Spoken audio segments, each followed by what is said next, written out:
नमस्ते साथियों, मैं दिलेश्वर भट्ट आप सभी का स्वागत करता हूं फिर से आपके अपने smart PSC academy YouTube channel पर।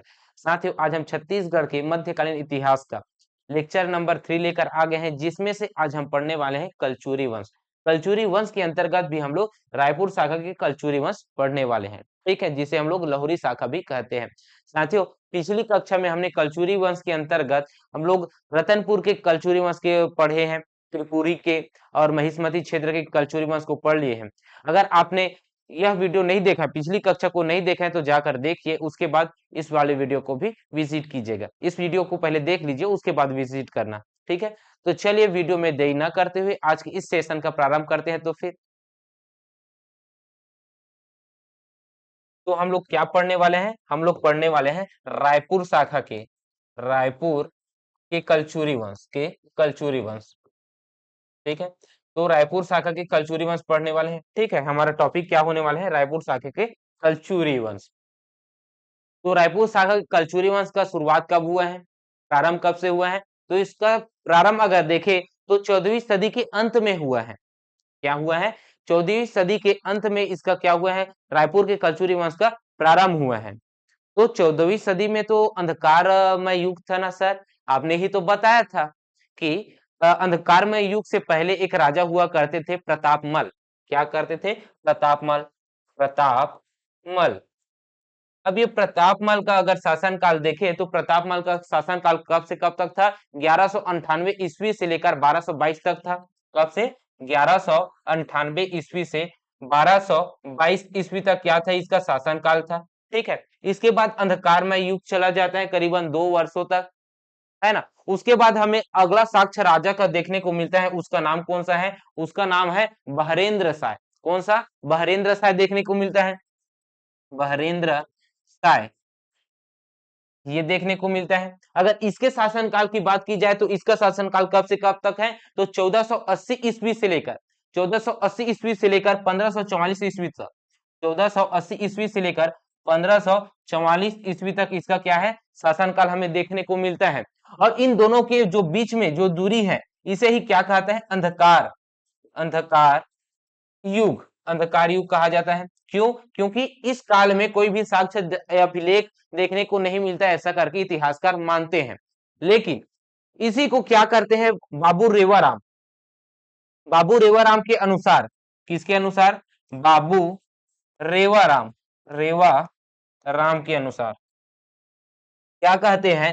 ये जो अंधकार युग था, ऐसा नहीं है कि इसमें शासन नहीं करते थे, इसमें शासन करते थे। और इस अंधकार युग में ऐसे 9 शासक हुए हैं जिन्होंने अंधकारमय युग में शासन किए हैं। ऐसा जानकारी कौन देता है? बाबू रेवाराम देता है भाई। ये 2 वर्षों तक क्या है? लगभग 2 वर्षों तक अंधकारमय युग था, ठीक है। इस 2 वर्षों में 9 शासकों ने शासन किए हैं, ऐसा करके बताए हैं, ठीक है। तो ये जो अंधकारमय युग है, यहीं से बाबू रेवाराम के अनुसार रायपुर के कलचुरी वंश का क्या हो जाता है? शुरुआत हो जाता है। क्यों ऐसा होता है? क्योंकि देखिए, ये जो 9 शासक थे, क्या शासक? ये 9 शासक थे। इन 9 शासकों में से तीसरे नंबर का शासक हुआ है। कौन सा? तीसरे नंबर का शासक हुआ है। उस शासक का क्या नाम है जी? उस शासक का नाम है जगन्नाथ सिंह देव। कौन सा नाम? जगन्नाथ, जगन जगन जगन्नाथ सिंह देव, सिंह देव, ठीक है। कौन सा नाम है? जगन्नाथ सिंह देव है, ठीक। ये क्या करते हैं भाई? ये साम्राज्य का अपना विभाजन करते हैं। क्यों करते हैं? क्योंकि इनके पास 2 पुत्र थे। कौन कौन सा? एक का नाम क्या था? एक का नाम था वीर सिंह देव, बड़ा बेटा था। वीर सिंह देव कौन था? बड़ा बेटा था। वीर सिंह देव, वीर सिंह देव, ठीक है, ये बड़ा बेटा था। छोटे बेटा का क्या नाम था? तो फिर देव सिंह देव, देव सिंह देव, ठीक। ये हो गया। ये क्या है? ये छोटा बेटा है। तो जगन्नाथ सिंह क्या करते हैं? साम्राज्य का विभाजन कर देते हैं। तो 2 जगहों में करेंगे। क्यों? क्योंकि कल्याण साय का पहले से हम लोग तो देख ही लिए है ना। उनका राजस्व बंदोबस्त में 18 गढ़, शिवनाथ नदी है, इसके ऊपर में 18 गढ़ है। 18 गढ़ में यहाँ बांटा गया है, 18 गढ़ में नीचे बांटा गया है, ठीक है। ये कौन सा नदी है? शिवनाथ नदी, शिवनाथ नदी, शिवनाथ नदी, ठीक है, ये है। तो इसके उत्तर में 18 गढ़, नीचे में 18 गढ़, ठीक, ये हो गया। तो ऊपर वाले 18 गढ़ का मुख्यालय क्या कौन था? रतनपुर था। कौन था? रतनपुर था। नीचे वाला का मुख्यालय का नाम क्या था जी? रायपुर था। क्या था? रायपुर था। ठीक। तो बड़े बेटे को, जो रतनपुर वाला क्षेत्र है जो शासन कर रहे हैं अभी भी, जगन्नाथ सिंह देव शासन कर रहे हैं, उस क्षेत्र को किसे दे देते हैं? उसे देते हैं बड़े बेटे को। तो रतनपुर किसे मिल जाएगा? रतनपुर क्षेत्र किसे मिल जाएगा? वीर सिंह देव को मिल जाएगा। ठीक है। वही बात की जाए देव सिंह देव को, तो इसे रायपुर की क्षेत्र को मिलेगा, है ना? तो रायपुर क्षेत्र का मिलेगा, रायपुर क्षेत्र मिलेगा। लेकिन शुरुआत में ये कहा जाते हैं? खल्लारी जाते हैं। कहा जाते हैं? खल्लारी जाते हैं। तो खल्लारी क्षेत्र होगा, खल्लारी, ठीक है, खल्लारी क्षेत्र होगा। खल्लारी में जाते हैं, इसकी राजधानी क्या होती है? खल्लारी होती है। ठीक है, ये हो गया। होगा ये मंडली के रूप में जाएंगे ना, अभी भी किसके अधीन में होगा? वीर सिंह देव के अधीन में देव सिंह देव होगा। ठीक है, तो ये अधीन में होगा, अधीन में। ठीक, ये इसके अधीन में होगा, अभी स्वतंत्र नहीं बना है। ठीक है, आगे देव सिंह देव के पुत्र होंगे, उसके उत्तराधिकारी होंगे, वो क्या करते हैं? वो स्वतंत्र हो जाते हैं बाद में, लेकिन उससे पहले ये क्या थे? अधीन में ही थे, शासन कर रहे थे। ठीक है, तो देव सिंह देव के पुत्र हुए, उसका नाम क्या था जी? केशव देव। देव सिंह के पुत्र का क्या नाम है? इसके पुत्र का नाम है, पुत्र का नाम है केशव देव। केशव देव, ठीक है, ये इसका नाम क्या है? केशव देव है। ठीक है, यही केशव देव, यही केशव देव क्या करेंगे? रायपुर के, क्या करेंगे? रायपुर के कलचुरी वंश का स्थापना करेंगे। ठीक है, रायपुर शाखा के स्थापना करेंगे जी। ठीक है, तो हमें पता चल गया कि यहाँ पे कलचुरियों वंश का रायपुर में नहीं, छत्तीसगढ़ में दो शाखा देखने को मिल जाएगी। कैसे? अब छत्तीसगढ़ में कलचुरियों की दो शाखा हो गई है भाई। छत्तीसगढ़ में कलचुरियों की दो शाखा हो गई है, जिसमें से पहला शाखा कौन सा हो गया? पहला शाखा हो गया रायपुर, पहला शाखा रतनपुर, रतनपुर, ठीक है, रतनपुर शाखा। दूसरी शाखा हो गई कौन सी? तो दूसरी शाखा हो गई है रायपुर शाखा, रायपुर शाखा, ठीक, रायपुर शाखा हो गया। इसी रायपुर शाखा को भी लहुरी शाखा कहते हैं। क्या कहते हैं? लहुरी शाखा कहते हैं भाई, ये लहुरी शाखा कहते हैं। क्यों? क्योंकि रतनपुर मैप में होगा तो देखते हैं मैप। ये यहाँ पे क्या थे? त्रिपुरी था। क्या था? यहाँ पे क्या था? त्रिपुरी था। ठीक, ये त्रिपुरी में शासन कर ही रहे हैं, लेकिन इन्हीं का एक टुकड़ा कहाँ पे आ जाएगा? इन्हीं का टुकड़ा एक तुम्बाड़ में आ जाता है। ठीक है, तुम्बाड़ में आ जाता है। तो तुम्बाड़ में आने के बाद यहाँ पे एक शासन स्थापना करता है, वो कौन सा करेगा भाई? छुरी कोसगई में जाएगा, उसके बाद फिर रतनपुर में आएगा। तो यहाँ पे एक स्थापना हो गया, कहाँ का? रतनपुर के कलचुरी वंश हो गए। कहाँ के? रतनपुर के कलचुरी वंश, कलचुरी वंश। ठीक है, तो ये कौन से हो गए? रतनपुर के कलचुरी वंश हो गए, यहाँ पे आया उसके बाद।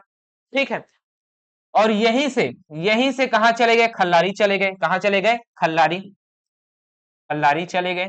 तो खल्लारी में आए इस वजह से इन्हीं का रतनपुर का एक शाखा यहाँ पे आएगा, रतनपुर का शाखा यहाँ पे आएगा ना। अब यहाँ का आएगा? रतनपुर का शाखा यहाँ पास आएगा, और इस वजह से खल्लारी क्षेत्र में जो राजवंश स्थापित हुए हैं कलचुरी का, उसे हम लोग क्या कहते हैं? लहुरी शाखा। क्या कहते हैं? लहुरी शाखा कहते हैं भाई। क्या कहते हैं? लहुरी शाखा कहते हैं, या फिर रायपुर के कलचुरी, कलचुरी। ठीक, ये है, यहां तक आपको समझ में आएगा। ठीक, इसकी जानकारी हमें कहां से मिलती है भाई? तो इसकी जानकारी दो शिलालेख से मिलती है। वो कौन सा है? शिलालेख, दो शिलालेख, दो शिलालेख से मिलते हैं जानकारी, जानकारी दो शिलालेख से मिलती है। उसमें से पहला कौन सा है? ये रायपुर के कलचुरी वंश का बात कर रहा हूं ना, रायपुर के कलचुरी वंश का हमें साक्ष्य दो शिलालेख से मिलता है, जो कि किसका है? ब्रह्मदेव का है। किसका है? ब्रह्मदेव का है, जिसमें से एक तो है रायपुर शिलालेख, रायपुर शिलालेख। दूसरा कौन सा है भाई? तो दूसरा है खल्लारी शिलालेख। कौन सा है? खल्लारी, खल्लारी शिलालेख। ठीक है, ये दोनों किसका है? ब्रह्मदेव का है। किसका है? ब्रह्मदेव का है। ठीक, ये आपको देखने को मिलेगा। इसके अलावा मल्हार मल्हार शिलालेख से भी हमें जानकारी देखने को मिलती है, जिसमें से मल्हार शिलालेख में एक शासक हुए हैं, उनका क्या करेंगे, ये इस संस्थापक के रूप में माने जाएंगे। ठीक है, रायपुर के कलचुरी वंश के अगर देखें तो इसके संस्थापक से बहुत सारे प्रश्न बने हुए हैं, जिसमें से आयोग ने कुछ अलग प्रश्न ले लिए हैं, है ना। और कोई परंपरागत रूप से जो केशव देव अभी जाएंगे, वहां पे जाएंगे तो वो क्या करेंगे, स्थापना हित करेंगे, तो इसको भी ले क्या, या फिर रामचंद्र देव को ले। ये कंफ्यूजन को हम लोग इस वीडियो के माध्यम से क्लियर करेंगे। जो फैक्ट दिया हुआ है उसी फैक्ट के आधार पर हम लोग पढ़ेंगे। ठीक है, तो चलिए क्यों ऐसा हो रहा है उसे हम लोग देखते हैं। तो चलिए फिर, जो अंधकारमय युग है, 2 वर्षों है, उसमें से हम लोग देख लिए हैं, है ना। उसमें से हमें क्या जानकारी देखने को मिला है, जानकारी यह देखने को मिला है कि रायपुर शाखा में जो आए हुए हैं कलचुरी वंश, उसमें से हमें 22 शासकों के बारे में जानकारी मिलती है। कितने शासक, 22 शासक। एक और प्लस कर लीजिए, 23 कर लीजिए, एक और प्लस कर लीजिए, मतलब 23 शासक। 23 शासकों के बारे में जानकारी हमें देखने को मिलती है, जिसमें से 22 शासक क्या हुए हैं भाई, 22 शासक राजा बनते हैं। और एक शासक क्या करते हैं, उत्तराधिकारी बस बनते हैं। क्या बनते हैं, उत्तराधिकारी बनते हैं, कारी बनते हैं, सिर्फ उत्तराधिकारी बनते हैं, राजा नहीं बनते। ठीक है, क्यों, ऐसा क्यों, लास्ट में हम लोग देखेंगे, क्योंकि ये एक नाम है, इसका नाम है शिवराज सिंह देव। क्या नाम है, शिवराज सिंह देव। तो ये क्या करते हैं, उत्तराधिकारी बनते तो हैं अमर सिंह देव के, लेकिन लेकिन राजा नहीं बनते। ठीक है, उसे हम लोग लास्ट में देखेंगे, है ना, क्यों ऐसा हो रहा है इसे हम लोग देखेंगे। तो 22 शासकों को हम लोग पढ़ेंगे क्या, नहीं, हमें पढ़ने की आवश्यकता नहीं है भाई। एग्जाम हमें निकालना है, तो एग्जाम निकालना है तो हमें क्या पढ़ना है, ये हमें देखना है। तो 22 शासकों को हमें पढ़ना नहीं है, क्योंकि ब्रह्मदेव के बाद क्या है, ब्रह्मदेव के बाद राजाओं के नाम बस हमें देखने को मिलेगा। ब्रह्मदेव राजा होंगे, उसके बाद सिर्फ राजाओं के नाम देखने को मिलेगा भाई। उसके बारे में कोई अतिरिक्त जानकारी हमें देखने को नहीं मिलेगा, कोई शिलालेख, कोई ताम्रपत्र, ऐसा कुछ देखने को नहीं मिलेगा। तो हम लोग ब्रह्मदेव तक बस पढ़े ना। तो प्रमुख शासक के रूप में हम लोग पांच पांच छह शासकों को ही हम लोग को पढ़ना है। कौन कौन सा होगा भाई, प्रमुख शासक देखें, प्रमुख शासक के अंतर्गत हमें कौन कौन सा शासक के बारे में पढ़ना है। प्रमुख शासक की बात की जाए तो पहला तो हम लोग पढ़ेंगे केशव देव, अभी जस्ट हम लोग देखे हैं केशव देव, केशव देव। ठीक है, केशव देव को पढ़ना है। इसके बाद हम किसको पढ़ेंगे भाई, केशव देव के बाद हम लोग पढ़ेंगे लक्ष्मी देव को। किसको पढ़ेंगे, लक्ष्मी देव, लक्ष्मी देव को पढ़ेंगे। याद रखिए, ये केशव देव के पुत्र नहीं थे। क्या थे, ये केशव देव के पुत्र नहीं थे, फिर भी यह राजा बना, क्यों बना, देखेंगे हम लोग। ठीक है, इसके बाद कौन सा आएगा जी, इसके बाद आएगा, उसका नाम है लक्ष्मी देव के बाद आएगा इसका पुत्र आएगा, कौन आएगा, सिंहड़ देव। कौन आएगा, सिंहड़ देव। ठीक है, अब सिंहड़ देव के बाद इसका पुत्र आएगा, कौन है, सिंघन देव का पुत्र। तो सिंहड़ देव से भी पराक्रमी है, कौन सा है, रामचंद्र देव, रामचंद्र देव। ठीक है, रामचंद्र देव पढ़ेंगे। ठीक, रामचंद्र के बाद इसके पुत्र होंगे, उसका नाम है ब्रह्मदेव। क्या नाम है, ब्रह्मदेव नाम है, ब्रह्मदेव, इसको हम लोग पढ़ेंगे। ठीक है, अब ब्रह्मदेव के बाद उतना ज्यादा जानकारी देखने को नहीं मिलता, सिर्फ क्या देखने को मिलता है, नाम बस देखने को मिलता है, तो उसको हम लोग पढ़ेंगे नहीं, क्योंकि वहां से प्रश्न नहीं बनता। इस वजह से हम लोग क्या करेंगे, सीधा सीधा अंतिम शासक को पढ़ लेंगे। कौन सा, तो अंतिम शासक कौन होगा भाई, तो अंतिम शासक होगा अमर सिंह देव। कौन सा होगा, अमर सिंह देव, अमर सिंह देव। ठीक है, ये क्या हो गए, अंतिम शासक होगा। तो इतने ही शासकों को हम लोग देखना है, और ये कौन सा शासक, मतलब 6 शासकों को पढ़ना है। कितने शासक, 6 शासकों के बारे में हमें पढ़ना है। ठीक है, तो चलिए आगे बढ़ते हैं, और सबसे पहले हम लोग देखते हैं केशव देव के बारे में। किसके बारे में देखते हैं, केशव देव के बारे में देखते हैं। ठीक है, केशव देव के बारे में हम लोग क्या देखे हैं जी, केशव देव, केशव देव के बारे में हम लोग यह देखें कि यह किसका पुत्र था, देवसेन का पुत्र था। किसके पुत्र थे यह, देवसेन के, देवसिंह के पुत्र थे। किसके, देवसिंह के पुत्र थे, देवसिंह के पुत्र थे। ठीक है, इसके अलावा और क्या हम देखेंगे, ये कलचुरियों का, जो रायपुर शाखा के जो कलचुरी है, उनका क्या है, संस्थापक है। क्या है, कलचुरियों का, कलचुरियों का, कलचुरियों का रायपुर, रायपुर शाखा के शाखा के संस्थापक हैं, संस्थापक हैं। याद रखिए, परंपरागत में भी पूछे, क्या है, परंपरागत में भी पूछे तो यही होगा, परंपरागत में, परंपरागत गत में भी यह क्या होंगे, संस्थापक ही होंगे। ठीक, ये हो गया। ये दो फैक्ट आपको जानकारी होना चाहिए, दो फैक्ट। तीसरा फैक्ट इसके बारे में और क्या, तो तीसरा फैक्ट यह, बाबू रेवाराम और राय बहादुर हीरालाल के अनुसार, किसके अनुसार बोला मैं, तीसरा फैक्ट, बाबू बाबू रेवाराम, ये मराठों के क्या थे जी, कवि थे, मराठा कालीन कवि थे बाबू रेवाराम, प्रसिद्ध कवि थे, ठीक है, रेवाराम और हीरालाल, हीरालाल के अनुसार, हीरालाल के अनुसार, ये दोनों के अनुसार क्या करते हैं, राय बहादुर हीरालाल ना पूरा नाम, राय बहादुर हीरालाल के अनुसार क्या होते हैं, लहुरी शाखा के, ये बोलते हैं, ये दोनों बोलते हैं, बाबू रेवाराम और हीरालाल बोलते हैं कि इनके अनुसार, ये दोनों बोलते हैं कि यह लहुरी शाखा के संस्थापक थे, क्या बोलते हैं, लहुरी शाखा के, लहुरी शाखा के, शाखा के संस्थापक, संस्थापक थे, ये बोलते हैं, कौन बोलते हैं भाई, कौन बोलते हैं, बाबू रेवाराम और हीरालाल बोलते हैं, ठीक है, ये हो गया। इतना आपको यहां तक जानकारी देखने को मिल गया केशव देव के बारे में, ठीक है। क्या क्या है, कलचुरियों का रायपुर शाखा के संस्थापक हैं ये, ठीक है, ये एक पॉइंट। दूसरा पॉइंट, परंपरागत रूप से किसको संस्थापक होना चाहिए, केशव देव को ही होना चाहिए क्योंकि इन्होंने ही बसाया है, ठीक है। आगे, बाबू रेवाराम और हीरालाल के अनुसार लहुरी शाखा के संस्थापक हैं। देखो भाई, टर्म्स को ध्यान से याद रखना, ये जो मैं बता रहा हूं ये अनथॉर्टिक है, ठीक है। इसमें अगर देखें तो इस प्रकार का अगर क्वेश्चन पूछे तो ही इसको आंसर देना है।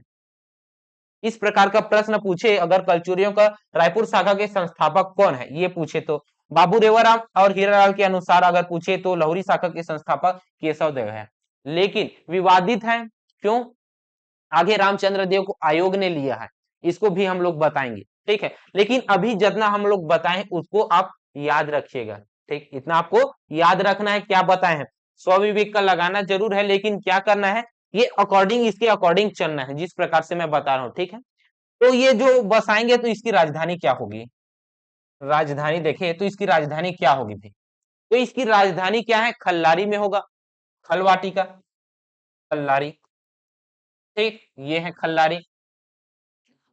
तो ये जो खल्लारी है, क्या है, ये जो खल्लारी है ये कलचुरी के, रायपुर के कलचुरियों की प्रारंभिक राजधानी थी, ठीक, इतना आपको पता चल गया। अब आगे देखते हैं लक्ष्मी देव के बारे में, क्योंकि इसका पुत्र तो नहीं है वो लक्ष्मी देव, हम लोग जिक्र किए हैं ना उसके बारे में, लक्ष्मी देव इसका पुत्र नहीं था करके, ठीक है। तो अगला शासक देखते हैं हम लोग लक्ष्मी देव के बारे में, दूसरे नंबर का लक्ष्मी देव, ये क्या थे, यह केशव देव के पुत्र नहीं थे, क्या थे, केशव देव के पुत्र नहीं थे जी, केशव देव के पुत्र नहीं थे, तो ये कौन थे जी, तो ये जो राजा हुआ करते थे, अभी हम लोग जस्ट क्या जिक्र कर चुके थे, देखिए हम लोग देखते हैं यहाँ पास, ये यहाँ पे जो शासन करेंगे, यहाँ भी शासन करेंगे और यहाँ भी शासन करेंगे, ठीक है, दोनों जगहों पे शासन करेंगे। तो दोनों जगहों में कलचुरी शासन कर रहे हैं, इस वजह से यहाँ में जो राजा हुआ करते थे रतनपुर के कलचुरी वंश के जो राजा हैं, यहाँ के राजा एक प्रतिनिधि के रूप में भेजेंगे, किसके रूप में, प्रतिनिधि के रूप में भेजेंगे, किसको भेजेंगे जी, प्रतिनिधि के रूप में भेजेंगे, उसका नाम क्या होगा, लक्ष्मी देव नाम होगा, क्या नाम होगा, लक्ष्मी देव, लक्ष्मी देव नाम होगा, ठीक है। कालांतरण में यहाँ पे जो शासन कर रहे हैं वो कालांतरण में लक्ष्मी देव क्या कर लेते हैं, यहाँ पे शासन करना प्रारंभ कर देते हैं, कालांतरण में ये क्या करना प्रारंभ कर देते थे, ये शासन करना प्रारंभ कर दिए। तो ये क्या है, लक्ष्मी देव प्रतिनिधि के रूप में भेजा है, ये जो कलचुरी राजवंश है, रतनपुर के कलचुरी राजवंश है उसके प्रतिनिधि के रूप में भेजे हैं, ये इनके क्या थे, रिश्तेदार थे, कहाँ के राजा के, यहाँ के राजा के रिश्तेदार थे, रतनपुर के कलचुरी वंश के राजा के रिश्तेदार थे, ठीक, इतना आपको पता चल गया। चलिए अब आते हैं अपने, यहाँ पे आते हैं, ठीक, केशव देव के पुत्र नहीं थे तो कौन थे जी, रतनपुर के राजा के रिश्तेदार थे, क्या थे? रतनपुर के राजा के रिश्तेदार थे, राजा के रिश्तेदार थे, रिश्तेदार थे। ठीक, ये हो गया, होगा ये रिश्तेदार थे। तो कब आता है ये जी, यहाँ पे कब आता है? तो रतनपुर के राजा के द्वारा 14वीं सदी के अंत में, 14वीं सदी के अंत में, अंत में प्रतिनिधि के रूप में, प्रतिनिधि के रूप में आते हैं। कहाँ आते हैं? खल्लारी आते हैं, खल्लारी आते हैं। ठीक है, खल्लारी आ गए। अब कालांतरण में ये क्या हो जाते हैं? राजा बन जाते हैं। यही जो लक्ष्मी देव आए थे, ये क्या बन जाते हैं? कालांतरण में राजा बन जाते हैं। तो इसकी राजधानी भी क्या होगी जी? इसकी राजधानी भी क्या होगी जी? तो इसकी राजधानी होगी, राजधानी होगी इसकी क्या? खल्लारी, क्योंकि खल्लारी में आएगा, खल्लारी में आ गया। ठीक, खल्लारी हो गया, इतना क्लियर। ठीक, अब होगा ये, इसे भी अब क्या मानेंगे? संस्थापक मानेंगे। क्यों मानेंगे हम लोग देखते हैं। एक शिलालेख है, कौन सा शिलालेख है जी? मल्हार, मल्हार शिलालेख है, शिलालेख है। ये मल्हार शिलालेख में क्या बोलते हैं, इसे हम लोग देखते हैं। ये जो मल्हार शिलालेख है, इसमें बोलते हैं कि कलचुरियों की रायपुर शाखा के संस्थापक कौन है जी? लक्ष्मी देव है। ये मानते हैं, किसमें मानते हैं? मल्हार शिलालेख बोल रहे हैं, मल्हार शिलालेख बोल रहे हैं कि रायपुर के जो कलचुरी वंश के शाखा के संस्थापक हैं, ये कौन सा है जी? ये है लक्ष्मी देव है। ये कौन बोलते हैं? ये बोल रहे हैं, मल्हार शिलालेख बोल रहे हैं। ठीक है, तो इसमें दो संस्थापक यहाँ दिख गए, एक तो केशव देव भी दिख गया और दूसरा कौन है? मल्हार शिलालेख के अनुसार लक्ष्मी देव दिख गया। तो यहाँ पे कंफ्यूज होना नहीं है। अगर मल्हार शिलालेख के अनुसार पूछे तो क्या लगाना है? लक्ष्मी देव लगाना है, आंसर सही। ठीक, अगर राय बहादुर हीरालाल के अनुसार या फिर रेवाराम, बाबू रेवाराम के अनुसार अगर पूछे तो उसको क्या लगाना है भाई? उसको लगाना है केशव देव को। ठीक, ये हो गया। अब आगे और मिलेगा रामचंद्र देव, रामचंद्र देव अगर पूछे तो आयोग के अनुसार उसको टिक लगाना है, रामचंद्र देव को लगाना है। ठीक, ये भी आपको मैं बताऊंगा, रामचंद्र जब आपको पढ़ाऊंगा तब बताऊंगा। तो 3 संस्थापक हमें देखने को मिलेगा, 3 संस्थापक देखने को मिलेगा। ठीक, तो चलिए आगे और बढ़ते हैं। मल्हार शिलालेख के अनुसार यह कलचुरियों की, कलचुरी की रायपुर शाखा के संस्थापक हैं। कलचुरी की, कलचुरी की रायपुर शाखा के, रायपुर, रायपुर शाखा के संस्थापक हैं, संस्थापक। ठीक, रायपुर शाखा के कलचुरियों के संस्थापक हैं। ये आपको समझ में आ गया क्यों है, उसको भी मैंने आपको बता दिया। तो लक्ष्मी देव का एक पुत्र होगा, कौन सा होगा जी? लक्ष्मी देव का एक पुत्र होगा, उसका नाम है सिंहड़ देव। क्या नाम है? सिंहड़ देव नाम है। चलिए सिंहड़ देव के बारे में देखते हैं। तो फिर इनका अगला पुत्र होगा इसका उत्तराधिकारी सिंहड़ देव। कौन होगा जी? सिंहड़ देव होगा। ठीक, सिंहड़, सिंहड़ देव। ठीक, सिंहड़ देव होगा। अभी सिंहड़ देव के बारे में देखते हैं। यह लक्ष्मी देव का क्या था? पुत्र था। क्या था? लक्ष्मी देव का पुत्र था जी, लक्ष्मी, लक्ष्मी देव का पुत्र था। ठीक, पुत्र था। तो ये क्या थे? बहुत ही प्रतापी थे। क्या थे? बहुत ही, बहुत ही प्रतापी थे, बहुत ही प्रतापी थे। क्यों ऐसा कहा? क्योंकि सिंहड़ देव ने जो शिवनाथ नदी के जो दक्षिण में स्थित 18 गढ़ थे, उस गढ़ों को, उस 18 गढ़ों को, उस 18 गढ़ों को जीत लिया।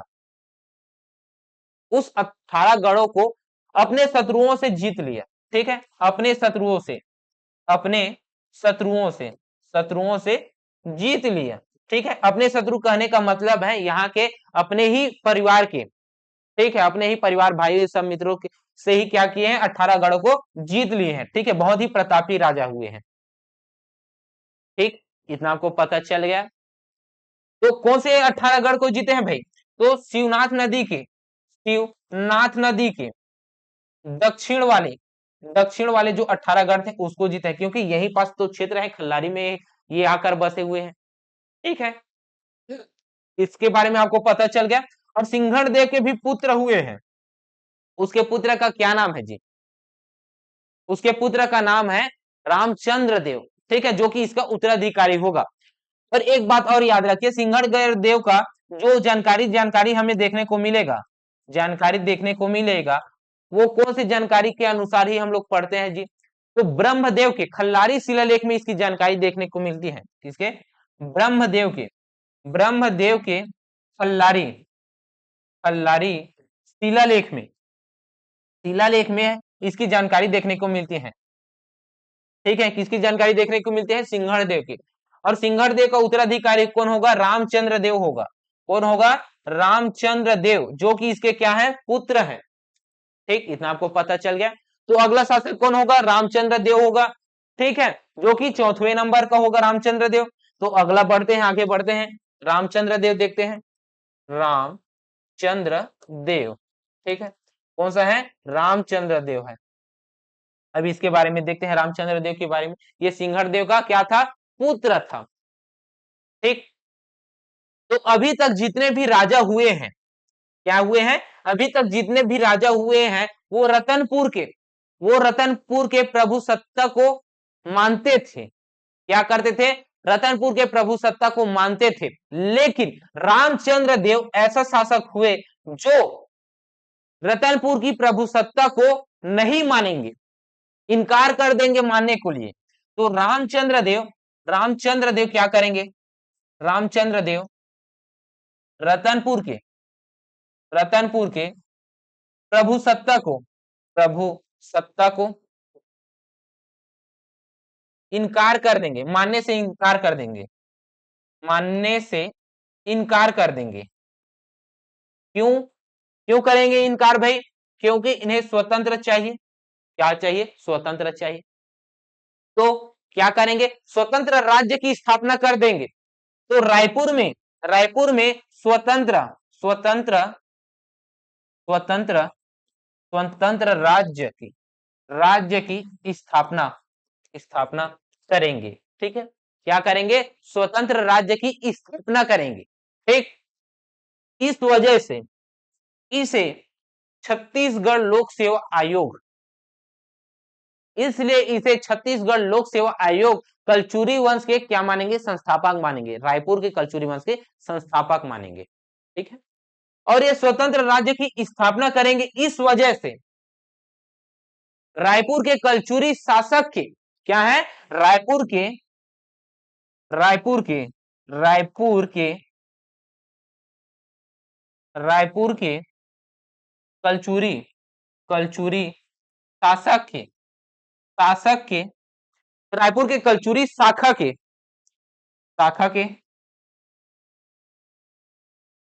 के प्रथम शासक माने जाएंगे, शासक होंगे। ठीक है, प्रथम शासक बने। स्वतंत्र स्वतंत्र इसलिए क्योंकि यह वास्तविक होंगे। क्या होंगे? वास्तविक। अगर आपसे पूछे कि वास्तविक संस्थापक कौन है तो कौन होगा जी? तो वास्तविक संस्थापक कौन होगा? वास्तविक संस्थापक कौन होगा? तो वास्तविक संस्थापक होगा रामचंद्र देव, क्योंकि ये स्वतंत्र राज्य की स्थापना कर ली। इस वजह से छत्तीसगढ़ लोक सेवा आयोग, इस वजह से छत्तीसगढ़ लोक सेवा आयोग आयोग क्या मानते हैं इसे? रायपुर के कलचुरी वंश का संस्थापक मानते हैं। क्या मानते हैं जी? रायपुर के कलचुरी वंश का संस्थापक मानते हैं। ठीक है, इसको आंसर ले भी चुका है, ऐसा नहीं कि नहीं लिया है, इसको आंसर ले चुका है। रामचंद्र देव को क्या माना गया है? रायपुर के कलचुरी वंश का संस्थापक माना गया है। ठीक, इतना आपको पता चल गया। एक एक पॉइंट को बहुत अच्छे तरीके के साथ मैंने समझाया है भाई, क्योंकि इसको संस्थापक माना जाता है, इसको भी मैंने बता दिया। जो टर्म्स कंडीशन के आधार पर पूछेगा प्रश्न, उसके अकॉर्डिंग आपको आंसर देना है। ठीक, ये हो गया। आगे बढ़ते हैं। ये जो रामचंद्र देव है, इसके पुत्र हुए कौन सा? इसके पुत्र हुए हैं ब्रह्मदेव। कौन है? ब्रह्मदेव। उसी ब्रह्मदेव के पुत्र के नाम पे, अपने ब्रह्मदेव पुत्र के नाम पर क्या करेंगे? रायपुर नगर की स्थापना करेंगे। इसे थोड़ा सा और आगे देखते हैं, है ना, पेन गिर गया था। तो इसके पुत्र का नाम क्या है? ब्रह्मदेव, ब्रह्मदेव। और इसी ब्रह्मदेव के नाम से ही ये पुत्र थे, इसके ही नाम पर, नाम से ही क्या करेंगे? रायपुर शहर की, रायपुर शहर की स्थापना करेंगे।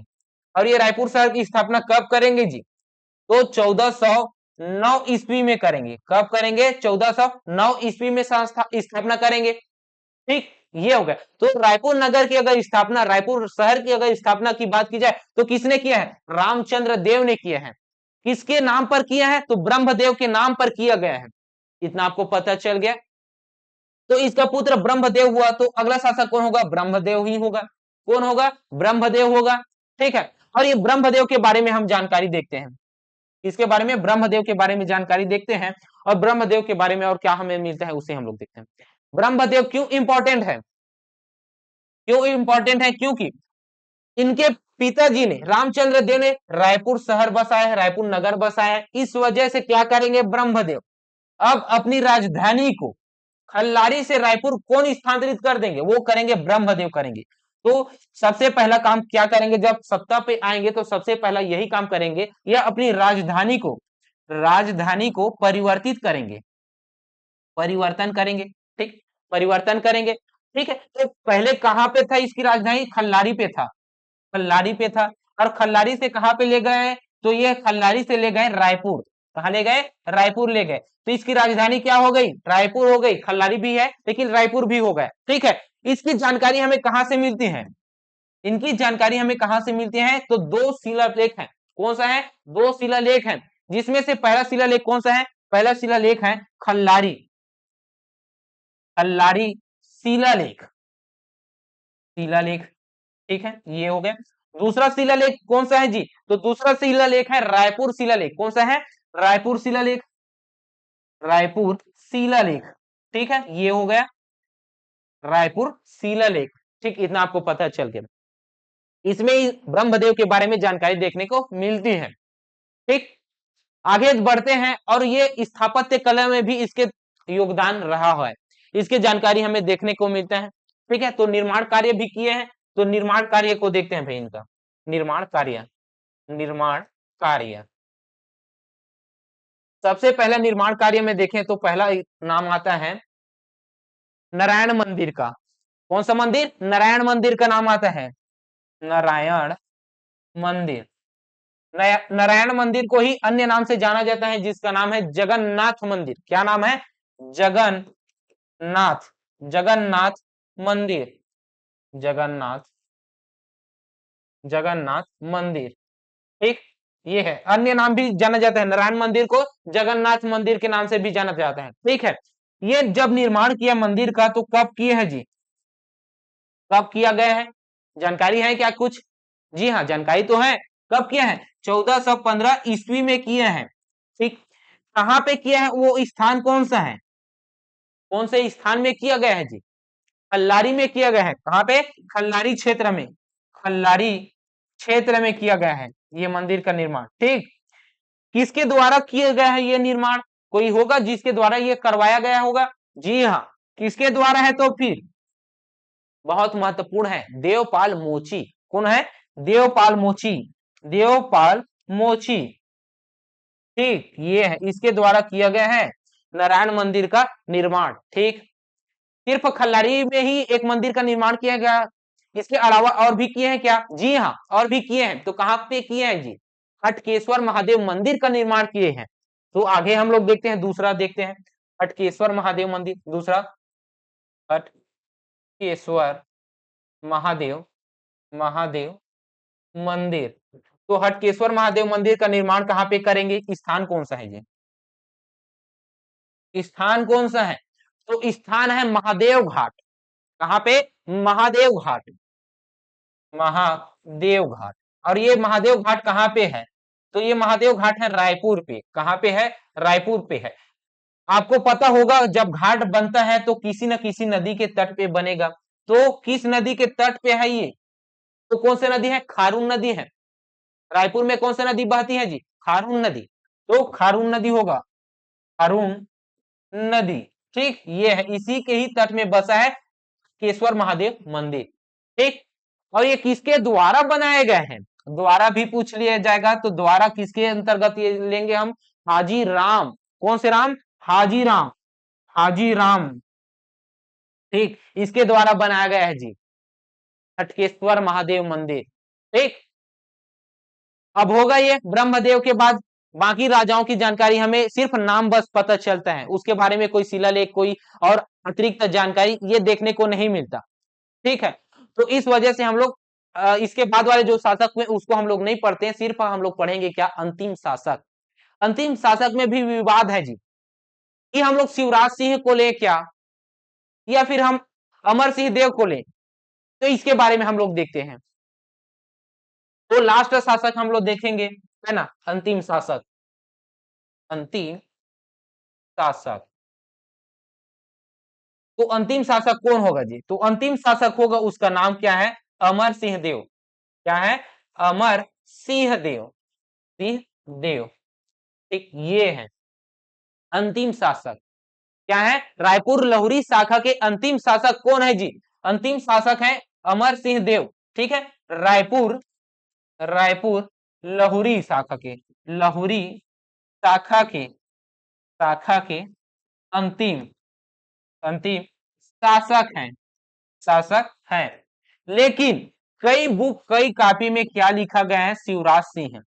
क्या लिखा गया है? शिवराज सिंह लिखा गया है जी, शिवराज सिंह, क्योंकि इनके पुत्र थे।